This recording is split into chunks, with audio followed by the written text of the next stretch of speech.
Being a police officer in a small town in Minnesota isn't exactly the most thrilling job, but it has its perks. Compared to the hustle and bustle of big cities like New York or Los Angeles, it's relatively calm and safe. Where I'm stationed, there's just around 10,000 people, and it's surrounded by vast stretches of farmland. The crimes here are usually minor stuff like bar fights, graffiti by teenagers, or someone driving drunk. Occasionally, we deal with more serious issues like domestic disputes or thefts, but they're not too frequent. However, there's this one case that sticks with me, haunting my thoughts even years later. It happened about 7 years ago, to an elderly lady named Mrs. Garrity. At the time, I'd been on the force for 5 years. It was a dreary afternoon in late March or early April, rain drizzling down as my partner Jerry and I patrolled the streets in our cruiser. Then we got a call over the radio from Karen, our dispatcher, mentioning a possible burglary at Mrs. Garrity's house on Turner Road. My gut feeling told me it might not be as serious as it sounded. Mrs. Garrity, you see, was a widow living alone in a rundown farmhouse on the outskirts of town. We acknowledged the call and redirected our patrol towards Mrs. Garrity's place. Despite the rain, there was this eerie feeling creeping up on me, a sense that something wasn't quite right about the situation. But I pushed those thoughts aside as we sped towards the old farmhouse, ready to investigate the reported burglary. Mrs. Garrity was probably around 65 or 70 years old. She lived by herself ever since her husband passed away from a stroke 3 years earlier. They had 2 grown-up children, but they lived far away and hardly ever visited her. After her husband died, Mrs. Garrity started acting a bit strange. She hardly ever left her house and got her groceries delivered once a week. People in town thought she was a bit odd because she would sometimes act weird or paranoid. She became known as the crazy lady because she would call the police for silly reasons, like thinking there were burglars in her attic or seeing UFOs in her cornfield. She made lots of calls like this, but they always turned out to be false alarms. Once, she thought burglars were in her attic, but it was just raccoons. And those UFOs, they were probably just planes from the nearby National Guard base. All of us cops, me, Jerry, Pete, and Vance, had been to her house before during our shifts. We never got mad at her or made fun of her. We'd check her house and yard to make her feel better, and then we'd leave. This became a routine every few weeks or months. Honestly, these visits were probably the most interesting part of our otherwise boring job. When we told the police chief about Mrs. Garrity's latest emergency, like spotting Bigfoot in her yard or a giant snake in her basement, he'd just shake his head sadly. When Vance and Pete had to deal with her, they'd make fun of her craziness when we met at the end of their shifts. But Jerry and I felt sorry for her. Living all alone in that old, falling-apart house must have been tough for her, especially since she didn't have many friends or family nearby. I started to worry that Mrs. Garrity might be getting forgetful or starting to have memory problems like Alzheimer's or dementia. It concerned us because she lived all alone, nearly a mile away from her nearest neighbor. If something happened to her health suddenly or she had an accident and couldn't call for help, there wasn't much we could do about it. A couple of times I tried to reach out to her children to discuss the possibility of moving her to an assisted living facility or a place where she could get better care. But when I finally managed to talk to her son and explain the situation, he said he was too busy and promised to call back, but he never did. After that, they always seemed to be unavailable and didn't respond to my messages. Jerry and I drove up to Mrs. Garrity's house on Turner Road on that gray, rainy, late spring day, sure that she was probably just overreacting again to something small and her imagination was playing tricks on her. She was waiting for us on her porch when we arrived, and her appearance shocked me. She looked even thinner and weaker than before, with dark circles under her tired eyes. Her hair was messy and her clothes were dirty. But what was most unsettling was the way she stared at us, as if she had seen something terrifying. It reminded me of pictures I had seen of soldiers in Vietnam with that same haunted look. Jerry asked her what was wrong, trying to sound casual, but Mrs. Garrity spoke in a flat, tired voice, saying there was something in her house. She seemed exhausted and shaky, like she was about to collapse. I felt a bit suspicious, but I tried to reassure Mrs. Garrity. "Just wait here, and we'll go check things out to make sure everything's okay," I told her, trying not to sound too condescending. I nodded at Jerry, and we both drew our pistols as we cautiously entered the house. We quickly searched the first floor, our guns ready, then moved upstairs. It didn't take long because we were familiar with the layout of the house from previous visits. We didn't find any intruders or signs of a break-in, but there were plenty of unsettling things we noticed. The house was in disarray, much messier than before. Mrs. Garrity used to keep it clean, but now it was cluttered with dirty dishes, trash, and laundry scattered on the floor. It seemed like she had been sleeping and eating in the living room for a while. Upstairs, her bed was empty and the room looked abandoned. What really alarmed me was finding an old shotgun leaning in a corner of the living room. Jerry examined it and found that it had been recently fired. We also noticed that all the mirrors in the house were broken and the closet doors were boarded shut. There was a big hole blasted in one of the closet doors downstairs, like someone had shot at it with the shotgun. We couldn't figure out why she would do something like that. We finished searching the house, holstered our pistols, and turned to leave. To our surprise, Mrs. Garrity was standing behind us, staring at us with a blank expression. We hadn't even heard her come in. Jerry tried to smile reassuringly at her, but we both felt uneasy. "We didn't find anyone, Mrs. Garrity. He must have left through the back." "You're safe now," I reassured her. But she didn't relax like before. Her face showed a mix of despair and terror that we hadn't seen in her before. "No," she said in a flat voice. "I'm not safe. It's still here, hiding. That's why you couldn't find it." Then she started trembling and crying uncontrollably. Jerry and I exchanged worried looks and went to comfort her. We sat her down on the couch and tried to calm her down. After a while, she composed herself and began to tell us what had happened. As she spoke, I felt a chill run down my spine. Her story was unbelievable. "It started about a month ago," she began. "I heard scratching at my closet door at night. It sounded like it was coming from inside the closet. At first, I thought it might be a mouse, but it sounded too high up. Every time I tried to open the door, the scratching would stop and there was nothing there. I even tried to open it while the scratching was happening, but I couldn't bring myself to do it. The scratching sounded too deliberate, too harmless." She told us that the scratching got louder and more intense over the next few days, like something was trying to break through the wood. Then she found claw marks on the other side of the door, 6 feet off the ground. But the real horror began when she heard a voice calling to her from inside the locked closet. Mrs. Garrity was even more puzzled because she recognized the voice. It sounded like her late husband, Bill. He was begging her to open the closet door, saying that God had sent him to take her to heaven so they could be together again, young and happy forever. "Then what happened?" I asked gently, curious to hear more. "I thought I was dreaming," Mrs. Garrity said. "Bill had been gone for 3 years, so it seemed like a dream. I didn't see any harm in doing what he asked, but something didn't feel right. It sounded like Bill, but not quite. It was like a stranger was using his voice to trick me."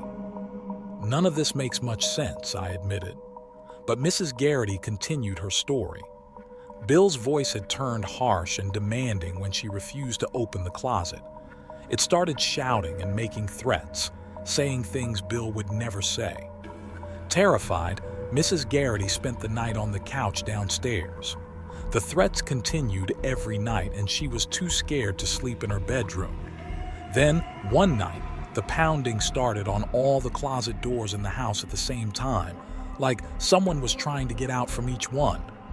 Mrs. Garrity nailed them all shut to keep whatever it was inside.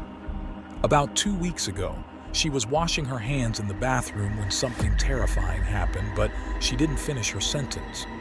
Jerry asked Mrs. Garrity what she saw, and she hesitated before answering. "I saw it," she said, her voice trembling. "I saw its face instead of mine in the mirror. It wore a black robe with a hood, and its face was a grinning skull with horns. Its eyes were red, like the devil's. It wasn't behind me. It was in the mirror itself. It reached out with clawed hands to grab me." Mrs. Garrity threw a bottle at the mirror, breaking it, and did the same to all the other mirrors in the house to be safe. I asked her how she could stay in the house with all of this happening to her, and she sadly replied that she had nowhere else to go, and no one would take her in.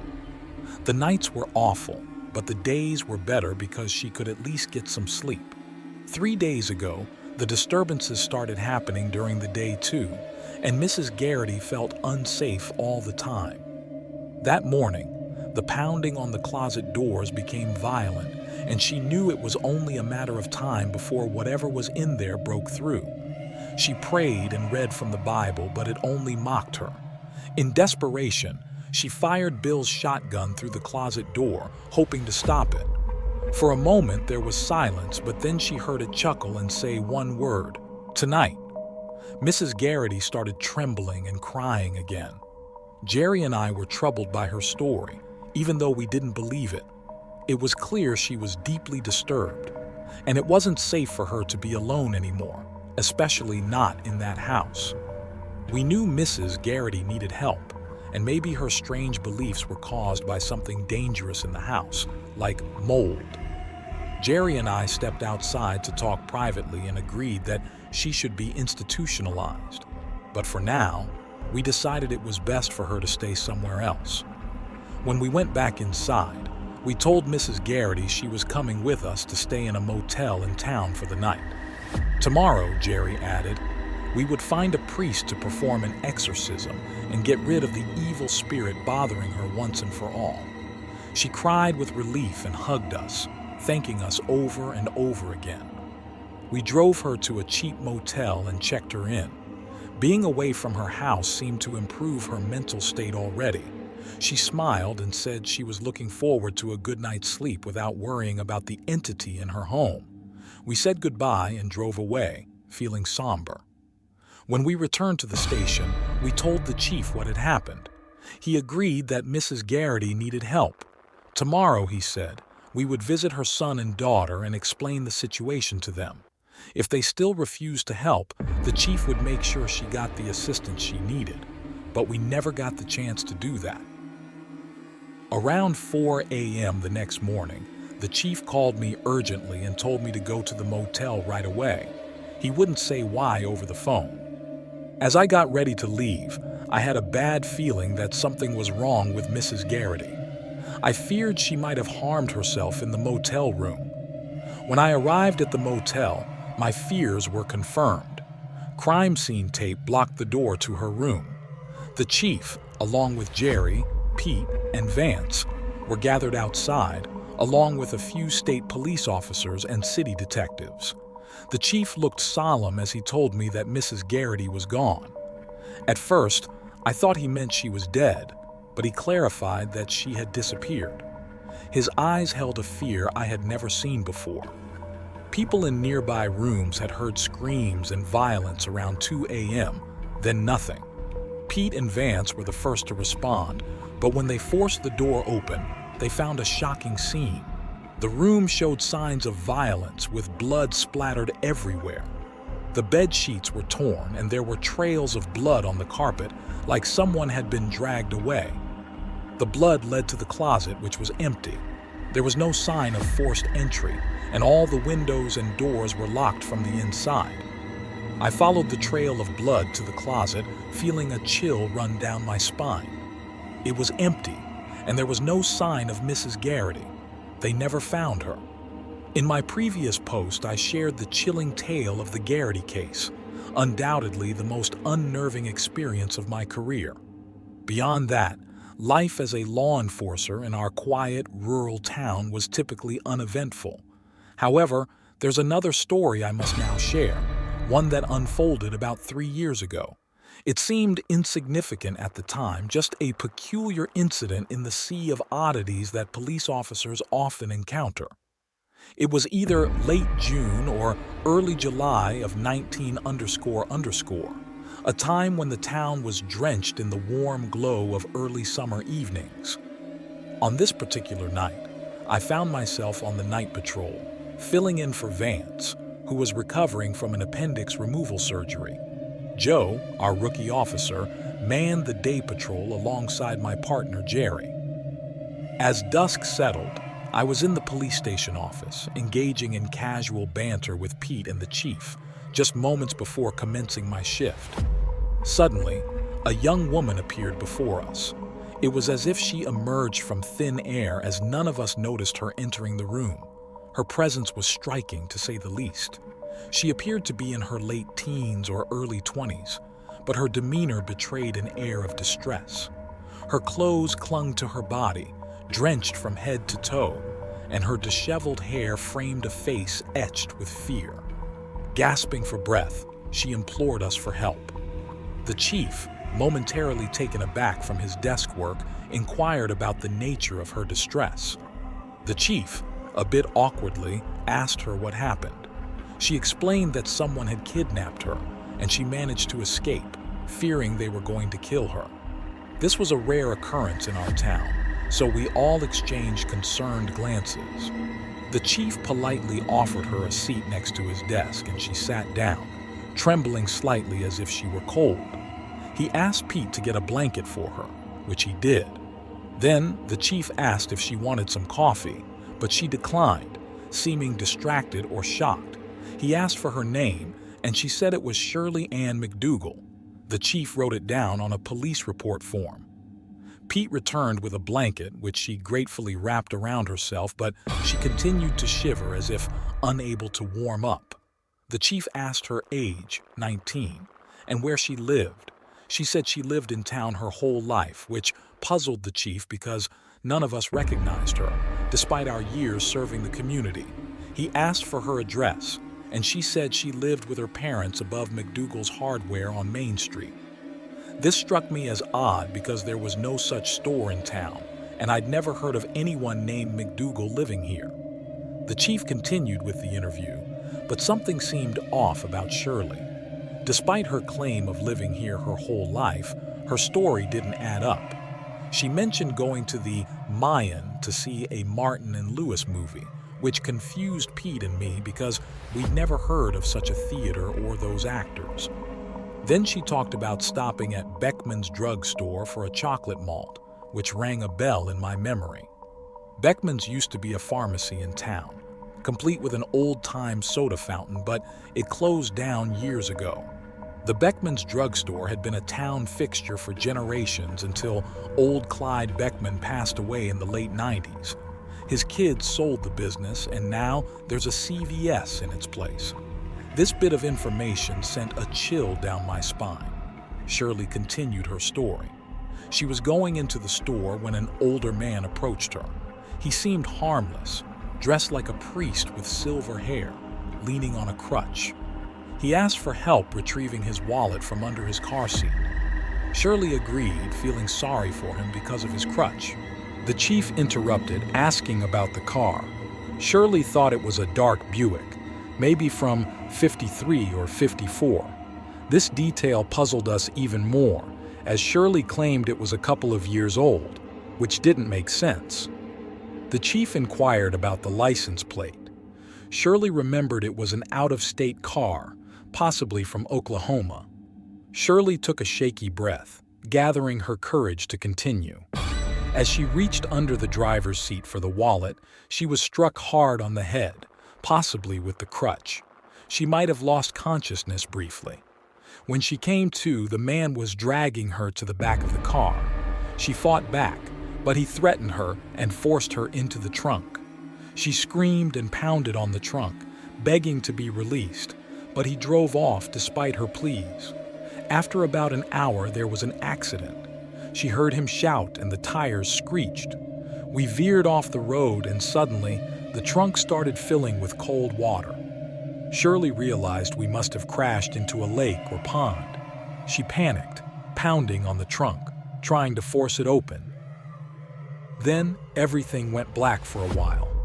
When she came to, she found herself splashing around at the water's surface. Somehow, she managed to swim to shore and climb back onto the road, starting to walk back into town.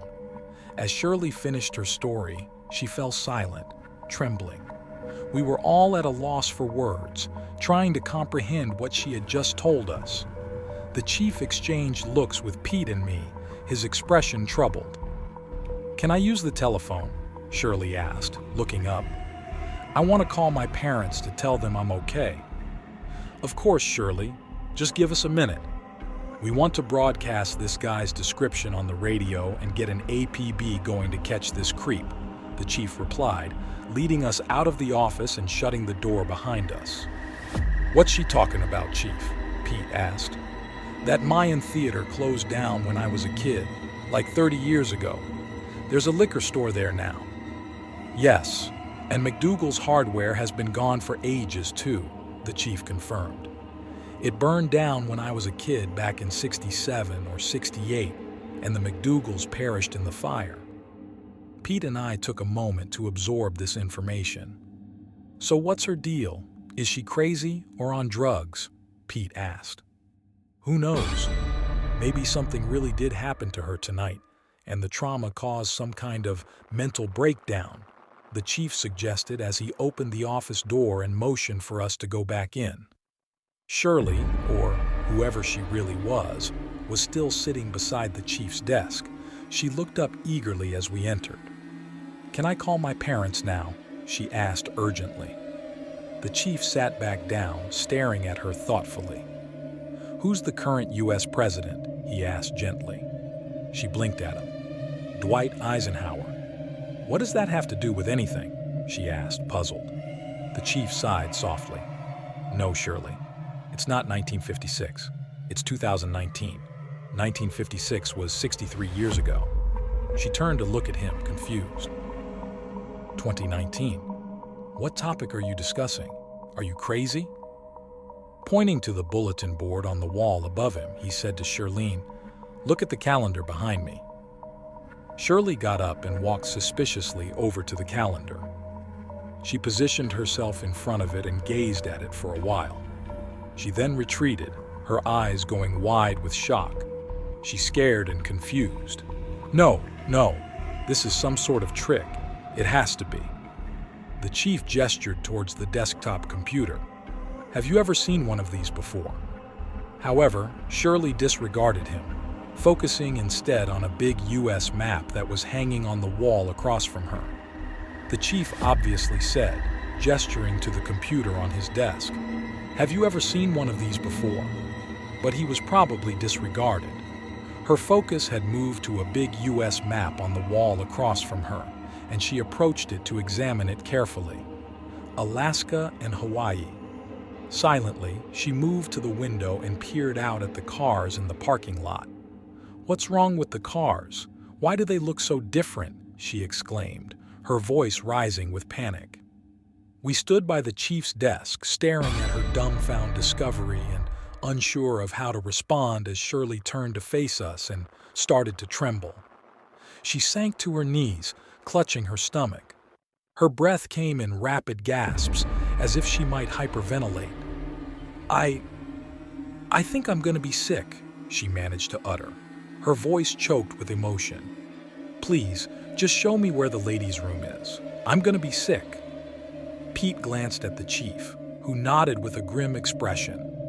Pete helped Shirley to her feet and guided her out of the office. Before leaving, he looked back at us, and the chief silently mouthed, "Keep an eye on her." Pete nodded, and they disappeared through the doorway, leaving behind a heavy silence. The chief sat at his desk, absent-mindedly fiddling with a piece of his jigsaw puzzle. I stood there, both of us trying to process what had just transpired. The whole encounter, from the moment the drenched woman entered the station to Pete escorting her to the restroom, had taken no more than 20 minutes. Breaking the silence, I forced out a nervous laugh in an attempt to lighten the mood. "Weird night, huh?" I said to the chief. He grunted in response, appearing lost in thought, his gaze fixed straight ahead. "So, who should we call? The state cops or the hospital?" I asked, but he didn't answer. He seemed preoccupied, his mind elsewhere. "What's on your mind, Chief?" I inquired, noticing his troubled expression. "Something just dawned on me a couple of minutes ago, just as Pete and she were leaving," he replied, his tone serious. 1956 was 2 years before I was born, but McDougall's hardware store was still in town until I was 9. My parents used to do business with the McDougalls. I remember overhearing something as a kid, something about the McDougalls having a daughter who vanished under mysterious circumstances. I glanced at him skeptically. "Come on, Chief. You're not telling me you're actually buying into this, are you?" "It wouldn't be the first time something strange has happened in this town," he replied, giving me a pointed look. "I think you know what I'm talking about." I didn't respond, but his words struck a chord. In my mind, I saw images I wished I could forget. A motel room splattered with blood, sheets torn from the bed, bloody claw marks on the carpet leading to an empty closet. I shuddered at the memory. Suddenly, there was a commotion from down the hall. Pete was yelling for both of us to come quick. "What now?" I muttered as we hurried out of the office. Pete stood outside the women's restroom, looking rattled. "She's gone," he said as we approached. "What the hell do you mean she's gone?" the chief demanded. "See for yourself," Pete replied, pushing open the restroom door. Inside, all 3 stalls were empty. The chief turned to Pete. "Well, where the hell did she go? I thought you were watching her." "Hey, Chief, I was standing right here outside the whole time. I swear it," Pete insisted, looking anxious and scared. He muttered something to himself, something I couldn't quite make out. I asked him to repeat it. He looked at me, his expression filled with fear. I said she was cold when I was helping her up to go to the restroom. My hand touched her arm. It was so cold, it was like touching the skin of a corpse. The chief and I exchanged grim looks, a stirring of fear growing in the pit of my stomach. This felt too much like what had happened back in 14. We entered the women's room and looked around. 3 empty stalls, a sink, and a small window directly above it. I approached the window expecting it to be locked, but the latch was unfastened. I felt a strange sense of relief that this avenue of denial, this fallback position of logical explanation, hadn't been blocked. "Chief," I said, "the window's unlocked outside. Quick!" The chief ordered me, and Pete and I hastily followed him down the hallway to the main entrance of the municipal building. Outside, we scanned the mostly deserted main street beyond the front lawn. The window in the women's restroom faced the left side of the building. We went in that direction but found nothing. No sign of the mysterious young woman who called herself Shirley McDougall. I looked up at the window, about 10 feet above the ground. It was small, but not impossible for someone like Shirley to have squeezed through it. She could have escaped out the window, dropped to the ground, and disappeared into the night. The freshly mowed grass and dry ground didn't reveal any footprints to track her direction. We stood there for some time, contemplating the window. Finally, the chief chuckled slightly. "She must have closed it behind her before she jumped," he said. "Possibly," Pete replied. "Or she could be lying or on drugs. Who the hell knows?" But the troubled look in the chief's eyes remained. "Let's go back inside," the chief said. And so we did. It was easier for us to believe that we had just dealt with a deeply disturbed young woman or someone seeking attention. The chief reported the incident to the state police, but nothing came of it. Shirley McDougall was never seen or heard from again. I did some research in my free time out of curiosity, or so I told myself. I found records of a young woman named Shirley McDougall who disappeared in 1956, but there were no pictures, and I couldn't locate any surviving relatives. I pushed it all out of my mind, focusing on my duties as a police officer. But last week, when I went into the station, the chief beckoned me into his office. His face was pale and grave as he pointed to the newspaper on his desk. The headline read, "Lake Yields Dark Secret After 66 Years." In a nearby town, a man testing his fish locating sonar stumbled upon an old car at the bottom of the lake. When they pulled it to the surface, they found skeletal remains belonging to a man in the driver's seat and another skeleton in the trunk, belonging to a young woman.